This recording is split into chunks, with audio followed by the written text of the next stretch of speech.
नहमदुहु व नसल्ली अला रसूलिन करीम अम्मा बाद वअऊज़ु बिल्लाहि मिनश शैतानिर रजीम बिस्मिल्लाहिर रहमानिर रहीम रब्बि इश्रह ली सदरी व यस्सिर ली अमरी वहलुल उक़दतम मिन लिसानी यफ़क़हू क़ौली रब्बि ज़िदनी इल्मा व अमला या मुक़ल्लिबल क़ुलूब सब्बित क़ल्बी अला दीनिक।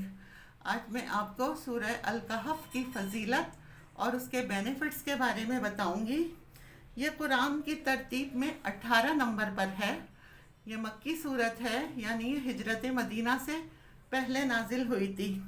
ये वाहिद सूरत है, इसके नज़ूल के वक्त 70,000 फरिश्ते इसके साथ आए थे और इतना अजीमुशान नूर लेकर वो आए। इसीलिए हदीस में आता है कि इसकी जब जुम्मे के रोज़ तिलावत कर ली जाती है तो उस जुम्मे से अगले जुम्मे तक नूर ज़मीन से आसमान तक फैला रहता है और वही नूर पढ़ने वाले की कब्र में और क़यामत के अहवाल में उसके साथ रहेगा। और जुम्मे को पढ़ ली जाए तो पिछले जुम्मे से इस जुम्मे तक के तमाम गुनाह माफ़ हो जाते हैं। इसीलिए अहले इस्लाम में जुम्मे को इसकी तिलावत का बड़ा एहतमाम किया जाता है। इस सूरत की इब्तिदा में अल्हम्दुलिल्लाहिल्लज़ी अंज़ला अला अब्दिहिल किताब वलम यजअल लहू इवजा, फरमाया हमने अपने बंदे पर जो किताब नाजिल की तो इस किताब में यानी कुरान का जिक्र है जो ज़ात किताब बन गई। अब हमने इसे दस्तूर ज़िंदगी का सबक दिया। इस सूरत की इब्तिदा अल्लाह की ज़ात से की गई क्योंकि पहली आयत में अब्दहू व नबी सल्लल्लाहु अलैहि वसल्लम की ज़ात मुराद है और इस किताब में ये हकीकत बताती कि अहले इस्लाम ज़िंदगी में कामयाब होना चाहते हैं तो उलूम की दो शाखें हैं, एक इल्म शरीयत और दूसरी इल्म तरीक़त। तो तुम्हारी ज़िंदगी की पटरी की ये दो लाइनें होनी चाहिए, इन पर तुम्हारी ज़िंदगी की गाड़ी चलनी चाहिए, शरीयत भी और तरीक़त भी।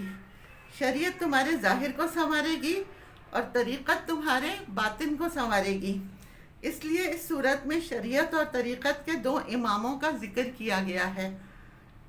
हज़रत मूसा अलैहिस्सलाम वो शरीयत के इमाम, हज़रत ख़िज़र अलैहिस्सलाम जो तरीक़त के इमाम।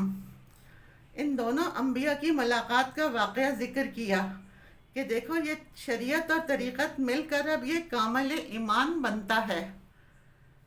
अगर सिर्फ शरीयत हो और तरीक़त ना हो तो ज़िंदगी फीकी है, और अगर तरीक़त हो शरीयत ना हो तो तब भी ज़िंदगी नामुकम्मल है। दोनों साथ साथ हों, जिस तरह हज़रत मूसा और हज़रत ख़िज़र को इकट्ठा कर दिया, इसी तरह तुम्हारी ज़िंदगियों में शरीयत और तरीक़त इकट्ठे होने चाहिए। ये है सूरह अल कहफ, ये इसकी शान बयान की। फिर ये बता दिया कि अल्लाह का महबूब जो तौहीद और अब्दियत की शान लेकर आया, यानी नबी सल्लल्लाहु अलैहि वसल्लम, जिन्होंने उसके ऊपर अमल किया। असहाबे कहफ का जिक्र किया कि असहाबे कहफ की तर्ज ज़िंदगी ऐसी थी, तौहीद का अलम उन्होंने उठाया जो हज़रत इब्राहीम अलैहिस्सलाम ने दिया था और तौहीद की वजह से शिर्क छोड़कर वो गारों में चले गए। असहाबे कहफ के साथ अल्लाह ताला ने ऐसा किया। जिस तरह इब्राहीम अलैहिस्सलाम को नमरूद की आग से बचा लिया था, ऐसे ही असहाबे कहफ को जालिम बादशाह से अल्लाह ने बचाया और गार के अंदर उनको ज़िंदा रखा और 350 साल तक वो उसके अंदर ज़िंदा रहे और अजाइब व गराइब इसमें ज़ाहिर हुए और ऐसे वो बाबरकत बने कि उनकी सोहबत में रहने वाला कुत्ता भी बाबरकत हो गया। इसका जिक्र कुरान ने किया और लिखा है कि वो वाहिद कुत्ता है जो जन्नत में साथ जाएगा। तो बता ये दिया कि जानवर हैवान है, कुत्ता है।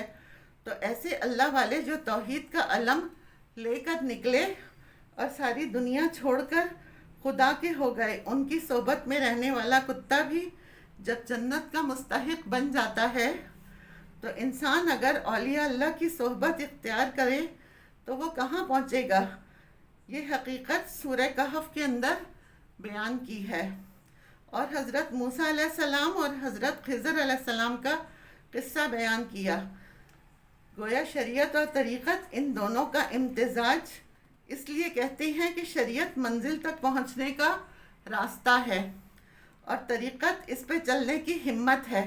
اگر راستہ ہو اور ہمت نہ ہو تو منزل پر نہیں پہنچ سکتے، اور ہمت ہے اور راستہ نہیں تو بھی نہیں پہنچ سکتے۔ اس لیے دونوں ہونا ضروری ہیں۔ اس لیے شریعت اور طریقت دونوں لازمی ہیں۔ انسان کی ظاہری زندگی خدا کے لیے ہو اور انسان کا باطن بھی خدا کے آگے جھکا ہوا ہو۔ اب یہ اللہ تعالیٰ کی محبوبیت کی منزل تک پہنچ جاتے ہیں۔ یہ شان اس کے اندر بیان کی گئی ہے۔ اس کے بینیفٹس ہیں، اگر کسی انسان پر بہت بڑا قرضہ چڑھا ہوا ہے اور اترنے کی کوئی سبیل نہیں تو 7 مرتبہ اس کا ختم کریں۔ اکیلا انسان پڑھ لے یا ایک ہی نشست میں کئی لوگ مل کر ایک ساتھ اکٹھے بیٹھ کر پڑھ لیں، اس کا ختم کر لیں، تو ایک ہی نشست میں اللہ تعالیٰ غیب سے قرض کی ادائیگی کا اہتمام کر دیتے ہیں۔